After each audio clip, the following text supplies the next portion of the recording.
don't know why I brought up the Andre Putman. I think it's because we talked about it. Yeah, well, she And did the scenography. And that was such a beautiful exhibit. I loved it. Yeah. But I thought it was so chic. It turns out that her mother used to go to Madeleine Villard. Really? And knew her. So I think she had met her, and it was one of the last projects that she really worked on. Now the garbage truck comes by. I love it. What a beautiful, amazing room with so much light. Yeah. And if it really goes pear-shaped, the door's right there. It will not. We are now ready to go, so... Oh, really? Erdem, I have a secret to share with you. I've never done Facebook Live before. And you? I might have had a brief dalliance with Facebook Live backstage at my show during my last fall-winter show. So I'm so excited that it should be with you. Yes, well, I'm so thrilled to be in Paris with you. I'm such a huge fan of you, so I'm thrilled to be here. Well, thank you. And you know, just your name for me, Erdem, is a voyage. You take me on a trip. Where does this name come from? Tell us a little bit. Well, Your background. The name Erdem is Turkish. My father was Turkish, and my mother was English. So, and I was brought up in Canada. So I grew up in Canada, and eventually went to the Royal College of Art in London, and I've been in London ever since. So I've been kind of a Londoner for the past 16 years, but the name Erdem is Turkish. So half my family's in Turkey, the other half are in England, but my sister and I have a twin sister, were born in Canada. So we're a mix. And that huge mix, ethnic, also comes up in all of your collections. I'm fascinated when you tell me the stories behind each one of them. How does that come about, that process? I don't know if my work has ever really been about, well, actually, that's a lie. I mean, the last collection was really very much about this idea of this kind of hypothetical meeting of my two great-grandmothers. So it was really about this examination of what would have happened if my great-grandmother on my English side met my great-grandmother on my Turkish side. But of course, I grew up with two parents from two very different places, and I think growing up with that kind of contrast, and tension's not the right word, but definite kind of differences was amazing. You know, I would spend my summers visiting one half of my family in the Midlands, and then the other, and then we would get on a plane and go to Turkey, go to Istanbul, go to Eastern Turkey. So it was amazing to grow up with these kind of extraordinary kind of contrasts. And each time you find that in the work that you do, I mean, not only does it always have a story, but I think that the mix of fabrics and textures and colors and prints is so much part of your signature. Yes, I think I've always been attracted to things that have a very human hand, and I love the idea of creating kind of every aspect of the collection, including the fabrics, and I've always been very, very attracted to textiles, very much so. But the silhouettes as well, because often we're like, oh, that's the 1932 silhouette with the height of the waist, and so you also know your history quite well, that you use and reuse and modernize for each collection. And partly why I'm so obsessed with your work is with my great love for fashion history. We were just talking before the chat about your extraordinary Madame Vionnet exhibit that you had at the Musée d'Arts Décoratifs.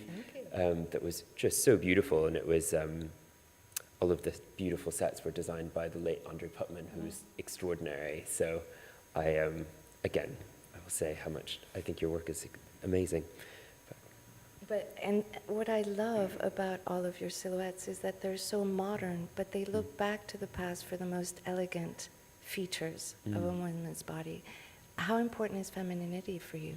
I think I've always been fascinated by the kind of the language of femininity. Femininity is always something that's it's never been something I kind of shied away from. I was always very attracted to things that were feminine, even when I was a child, and these kind of, these things like lace or flowers, things that kind of insinuate the feminine, always really fascinated me. I don't know if it has something to do with being a twin sister, or having a twin sister, or having very kind of strong women, but for me, I always found this idea of the feminine kind of extremely powerful, and I've always explored that in my work.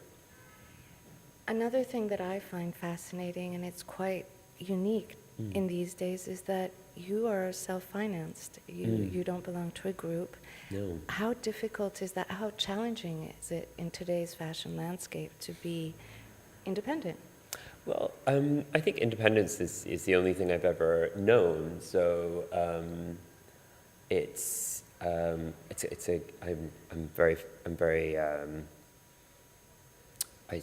very fortunate to be independent and proud of it, and it's something that I work towards, and yeah, yes, I'm very lucky. I'm sure that there's a lot of fashion students or passionate fashion insiders that would love to jump in and do that as well, but it is quite difficult.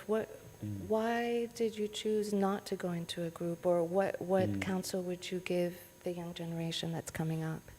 Well, to go to the second part of your question about why I didn't choose to be, it's not so much a question of choosing or not choosing. It's I've been able to be independent, so that's it's something that's I actively am doing, which is so it's less so of a choice. It's just where I'm at. But in terms of someone who would like to kind of get into fashion, someone who would like to really work as a designer, I think the most important thing you can do is really get experience. I think experience and really work placements, or to become a stagiaire, I think is so important to really understand how a studio works. I think is very important. And I also think understanding your own voice, what you have to say, who you are as a designer. I think that's what was so important about my time at the Royal College. It was 2 years really spent understanding my own voice and who I was as a designer. Do you have a specific muse or body type that you always think of, a woman? Or is it a much more open concept? How do you think of your clientele? In terms of a muse, I always when I get asked that question a lot, and my answer is always that I draw her. I try to figure out who she is kind of forensically, and I try to kind of undo who she is and try to get underneath her skin, and that really lives in kind of my sketchbook in a way. And for me, in order to kind of create a collection, there needs to be a kind of a narrative or a story, something that can kind of propel me forward with the work. So she's definitely something that kind of exists kind of in between my ears, let's say, or exists in my sketchbooks. Do you sketch? Yes. The yeah. whole collection Yeah, is drawn. very much so. Yeah, very much.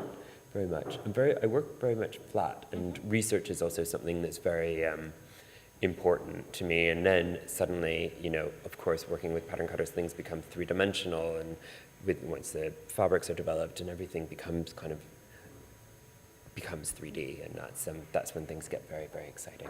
And what's important as well is that your research for fabrics is an exclusive fabric each time that you create for your collections.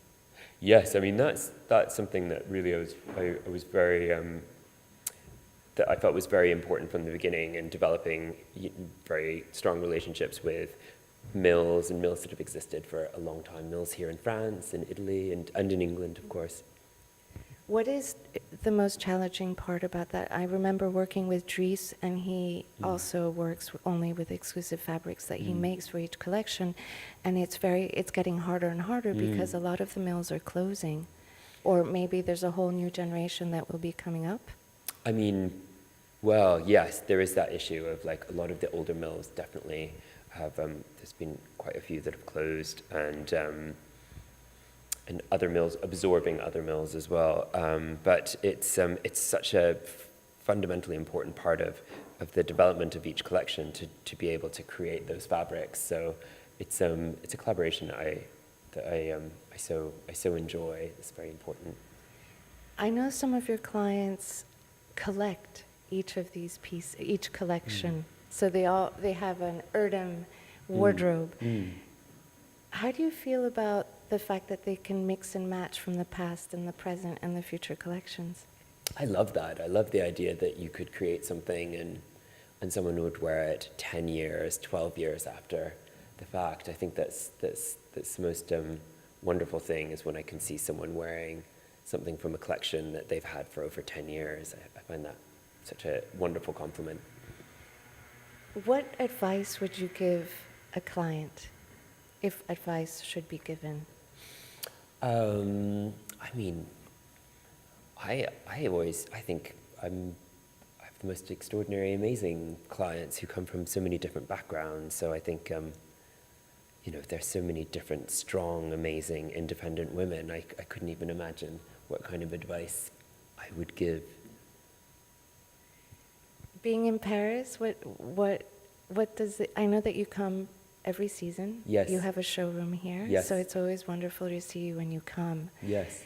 How do you feel when you're here? Oh, I love Paris. Paris is one of my favorite cities. So and we're here and it's such a beautiful day. So I'm sure I'll be coming by the museum tomorrow, and I always do the same things when I come to Paris. I go to the Musée d'Arts Décoratifs, I usually go to Vanves, the flea market, and I'll go to Comptoir de l'Image, my favorite bookstore. So I kind of do my usual rounds. You have some very exciting projects coming up, I know. Yes. Some collaborations in Yes. London. Do you want to tell us a little bit about them? Well, one collaboration that I'm very excited about is my collaboration with Matches, which is why we're here. So that's the first one to talk about. So I'm thrilled about the collection that I've created for them, and I'm excited to share it with everyone.